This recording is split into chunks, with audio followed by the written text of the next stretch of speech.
Okay,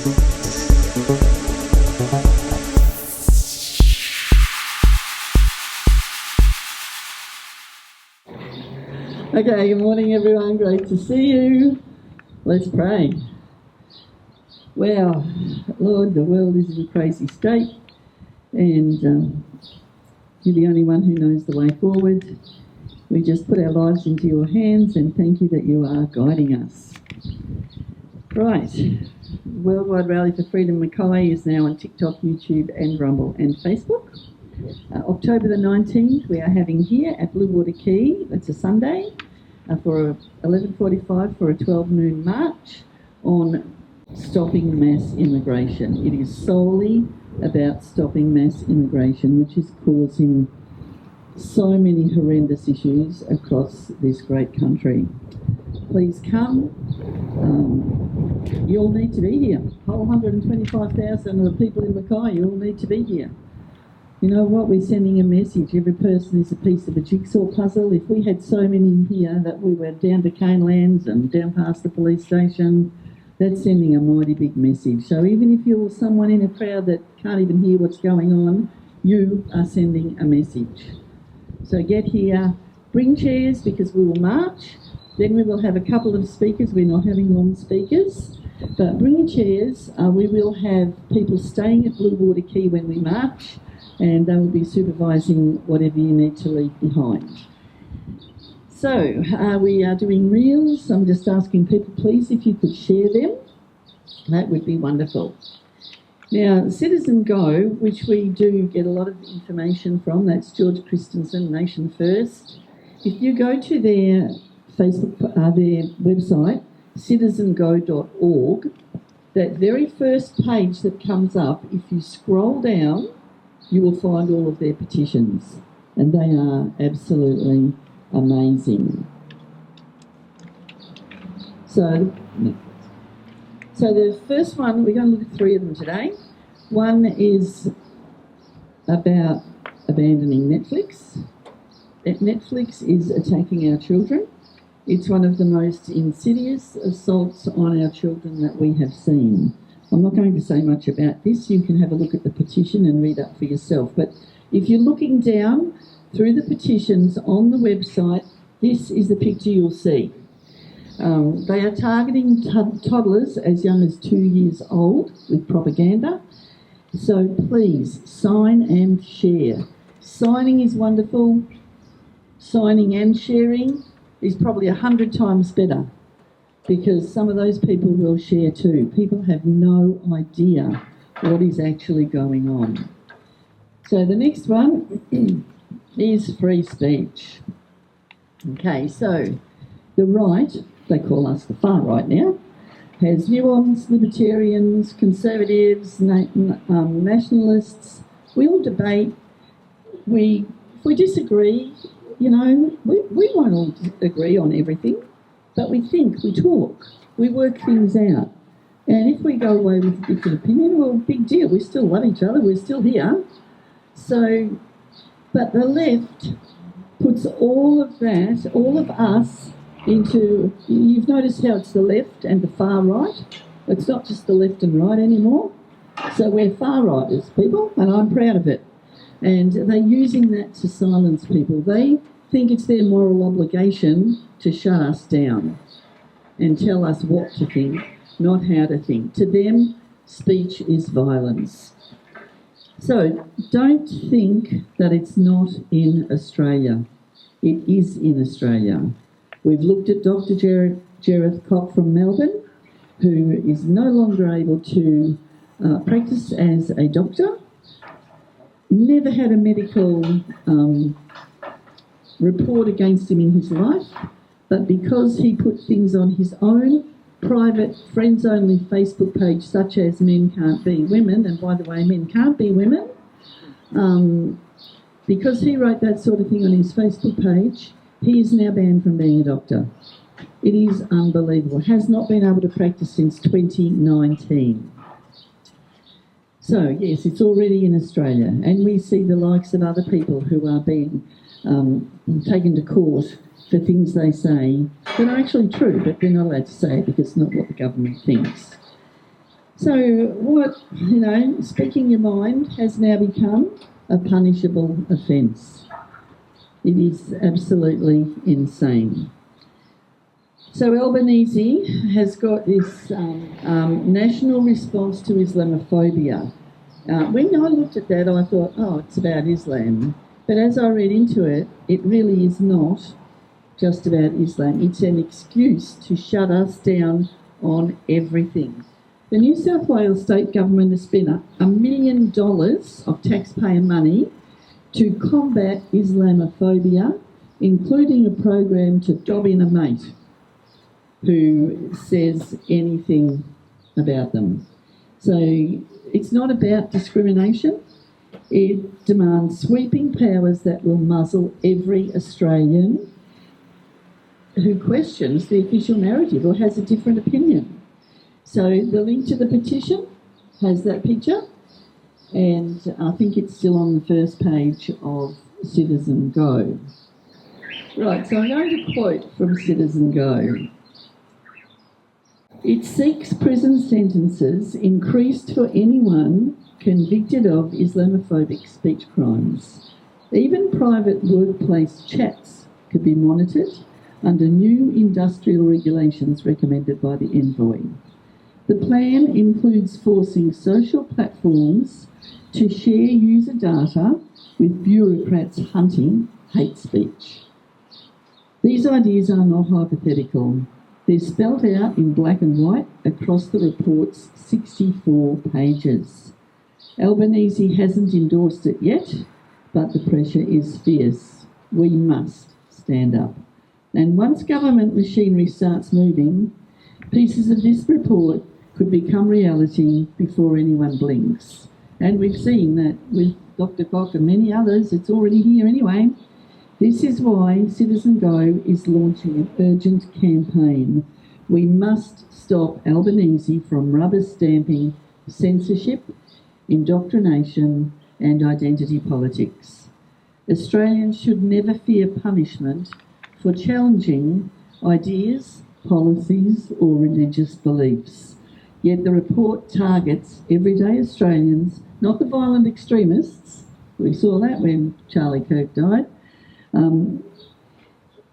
It targets everyday Australians. So share a meme, ask a hard question, and you could face the penalties too. Tens of thousands of signatures on our petition will also tell him, Albanese, shelving the report is a safer path. We're at the crossroads. If we win, Australia stays open, fearless and democratic. Posts remain online, MPs debate freely, terror laws stay focused on safety, not identity politics. Parents trust school to teach, not indoctrinate. Wouldn't that be a wonderful world? Well, it's already here. We really need that to... we really need people to be able to trust schools. We can't. We absolutely can't. If we lose, the slide begins. First come deleted posts and stinging fines. Next, Parliament becomes a speech-controlled zone with MPs tiptoeing around taboos. But we know they already are.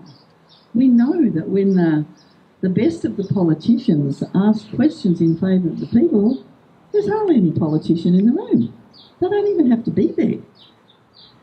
And they are shut down. I'll take that under notice, but it never gets addressed. Then an unelected panel gains leverage over national security. School kids get re-education sessions, which they're already getting. Taxpayers foot massive propaganda bills as if we haven't got enough. Freedom, once downgraded to a privilege, never fully recovers. Together we can force sunlight onto the secretive process. Momentum is building across social media, talkback radio and community groups, but time is brutally short. Please, everyone, take a few minutes to sign these petitions. Digital ID is the next one, and that free speech one is the picture that you'll see when you go down into the page. This one here, you'll need to go to the bottom, and it says load more.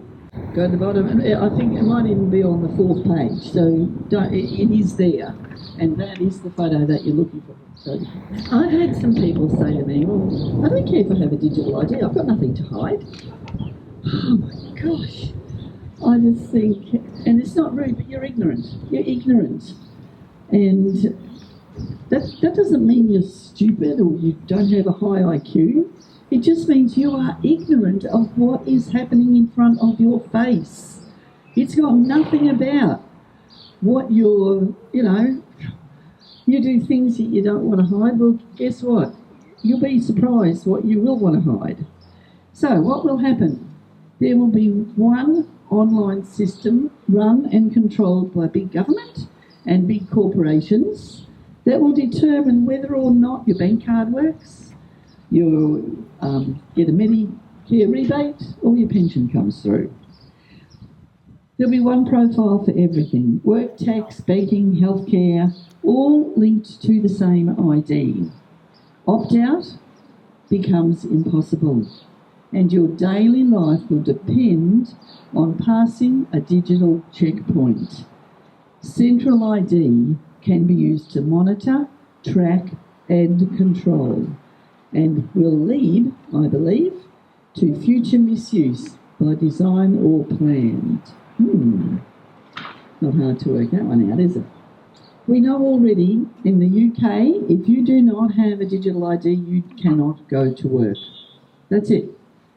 The Prime Minister announced, and I quote, "You will not be able to work in the United Kingdom if you do not have a digital ID." It's as simple as that. And who was there when he said it? Who was there? Albanese. Of course he was. He wants to see how it goes down because he's planning the same thing, I reckon. This ID, digital ID, is the backbone to the social credit system. It's the backbone of it. Withdrawals from bank accounts are already being limited. Bank accounts amongst their own people, we've had them frozen because they didn't like where the money was going. Bank accounts frozen already. But you go into a bank and say, I want to take out $10,000. What's it for? What's it for? Well, I actually asked my bank, if I come in here and want to withdraw a relatively large sum of money, would you want to know what it's for? She said, look, we have to ask you. It is a government requirement. We have to ask you, but you do not have to tell us. Interesting. So you do not have to tell them, but they have to ask you. But I do believe there are some banks, well, we've seen it. We've seen it with our own eyes, with a gentleman here, his bank account was closed down because they didn't like what he was buying with his money. It's happening already, people. So the system, we know with a technical glitch or anything, the internet goes down, we've seen it. I stand in whatever shop I'm in and I see people go through and tap, oh how easy, I bought this, I bought that. Well, I just feel like screaming at them, have you got no idea? If you take a $50 note and that $50 note goes through 28 transactions as cash, it is still $50. It's still $50. If you pay $50 by your card 28 times, then the bank's got the lot. Within 28 transactions, the bank's got the whole $50. What is wrong with people that they use a card? Can't you see what the banks are doing? They're lining their pockets with our money. And I found out just this week that with, it was the Tap and Go. Yeah, Tap and Go charges the business more than if you insert the card. Did you know that? The business is charged more if they tap and go. And that would have been, I won't say which shop, but it was, because I can't remember 100%. Just had a great granddaughter in town I've been running around shopping with, so I can't remember the shop.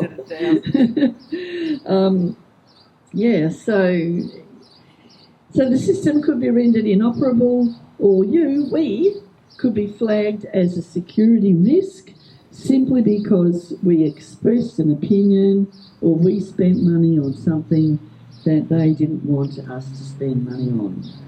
And it's already happening. In March this year, the ATO started requiring businesses to use digital ID to access tax services. So I would imagine that means that every financial institution has got to have digital ID because they are going into the taxation system. So what's next? Well, George is sorry to say, it's you and it's me. By 2026, digital ID is set to become the key to nearly everything you do. Welfare, jobs, Medicare, banking, even travel. If you buy too much meat or you travel too much, it'll all be stopped. You'll go to try and use your digital ID and it won't work because you've done something the government doesn't like. People, don't believe me. Don't ever, ever believe me. Go and do your research and find out for yourself that what we say is true. This is the life the government has for you. So remember what Klaus Schwab said? You will have nothing and you will be happy. Crap. We will not let it happen. We need everyone here at every march, every rally. We need to stand up and we need the government to see that it's just not a few people in Mackay, it's thousands in Mackay and right across the country. So, what do we do? What do we do? We just have to stand up. Again, I finish with the same thing every week. Governments do not rule by consent. They rule because people don't comply. People don't do their research. We must stop complying. We must stand together. We cannot be the land of the free unless we are the home of the brave. We cannot. So get your courage up, stand up, think of your kids and your grandkids and the life they face if you do nothing. That would be one of my worst nightmares if my grandchildren looked at me and said, Grandma, why didn't you do something? We're doing all we can and we will keep doing it. And we don't care what the consequences are to us. We will keep going. Again, what can I do? 27 million Australians. Stand up and we can change our world. Thank you. Thanks, Tine.